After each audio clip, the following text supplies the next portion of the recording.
Hello అండి, welcome back to my channel. ఈరోజు recipe వచ్చేసి చిన్న చేపల గుడ్డు పులుసు అనమాట. చాలా బాగుంటుంది రెసిపీ అనేది.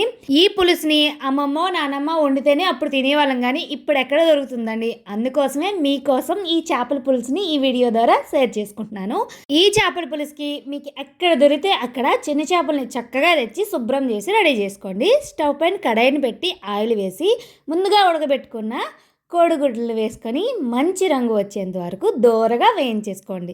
ఇలా వేగిన గుడ్లని సైడ్కి ఒక బౌల్లోకి తీసేసుకోవడమే. అదే ఆయిల్లో కాసంత జీలకర్ర వేసుకొని బాగా వేగిన తర్వాత దీంట్లో చిన్నగా కట్ చేసుకున్న ఆనియన్స్ వేసేసుకోండి. ఆనియన్స్ అనేవి మంచిగా బ్రౌన్ కలర్ వచ్చేంత వరకు మంచిగా వేయించుకోండి. దాంట్లో మిడిల్లో కట్ చేసుకున్న పచ్చిమిరపకాయలు కూడా వేసుకొని మంచిగా వేయించేసుకోండి. ఇందులో వేగుతున్నప్పుడే దీంట్లో కాసంత కొత్తిమీరని ఈ స్టేజ్లో చిన్నగా కట్ చేసి వేసేసుకోండి. మా గార్డెన్లో అప్పటికప్పుడు తెచ్చి అలా చిన్నగా కట్ చేసి వేస్తుంటే ఆ స్మెల్, ఆ ఫ్లేవర్ ఎంత బాగుంటుందో. ఇలా మంచిగా వేగిన తర్వాత దీంట్లోకి టమాటాలు ఉంటాయి కదా, మనం ఆల్రెడీ ఇందులో పులుపు వేస్తాం కాబట్టి ఒక టమాటాని చిన్నగా కట్ చేసి టమాటాలు వేసుకోండి. మనం పులుపు వేస్తాం కాబట్టి టమాటా గ్రేవీకి ఇది సరిపోతుంది. దీంట్లో మెయిన్ ఇంగ్రీడియంట్ మంచి ఫ్లేవర్ కోసం అల్లము, జీలకర్ర, వెల్లుల్లిని మంచిగా రోట్లో దంచి వేసేసుకోండి.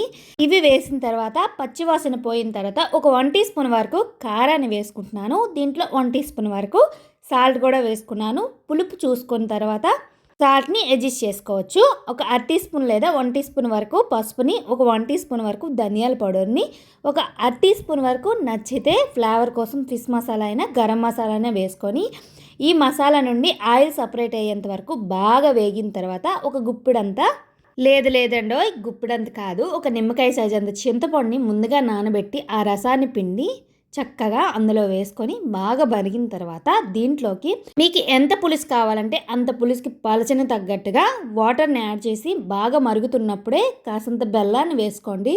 చాలా బాగుంటుంది. అన్ని స్పైసెస్ని, పులుపుని అడ్జస్ట్ చేస్తుంది అనమాట. బెల్లం చాలా బాగుంటుంది చేపల పులుసుకి. కాసంత కొద్దిగా వేసుకోండి. బెల్లం ఫ్లేవర్ నచ్చితే కొద్దిగా ఎక్కువ వేసుకొని దాంట్లో ముందుగా ఫ్రై చేసుకున్న గుడ్లని దాంట్లో చిన్నగా కట్ చేసుకున్నాం కదా, మంచిగా శుభ్రం చేసుకున్నాం కదా, చేపలను కూడా వేసుకొని చిన్న చేపలని చాలా బాగుంటాయి. నెత్తళ్ళు, పిత్త పరిగలు అంటారు కదా, వాటిని వేసుకున్న తర్వాత ఎక్కువ మరగబెట్టకండి. పులుసు ముందుగా మరిగిన తర్వాతనే ఇవన్నీ వేసుకుంటే బాగుంటాయి. మంచిగా మరిగిన తర్వాత దీంట్లో కాసంత కొత్తిమీర గార్నిష్ చేసుకుంటే అద్భుతమైన టేస్టీ అయిన చిన్న చేపల గుడ్డు పులుసు రెడీ. చాలా బాగుంటుంది. ఇంటి దగ్గర ఒకసారి ట్రై చేస్తారు కదా, ట్రై చేసి మీకు ఎలా అనిపించిందో చిన్నగా కామెంట్ చేసేయండి. ఇలాంటి మోర్ వీడియోస్ కోసం మన ఛానల్ని సబ్స్క్రైబ్ చేసుకోండి. ఈ వీడియోకి ఒక లైక్ చేయండి, ఛానల్ని షేర్ చేయండి. మీకు ఏ రెసిపీ కావాలనేది కామెంట్ సెక్షన్లో కామెంట్ చేసేయండి. ఆ రెసిపీని డీటెయిల్గా మీతో షేర్ చేసుకుంటాను.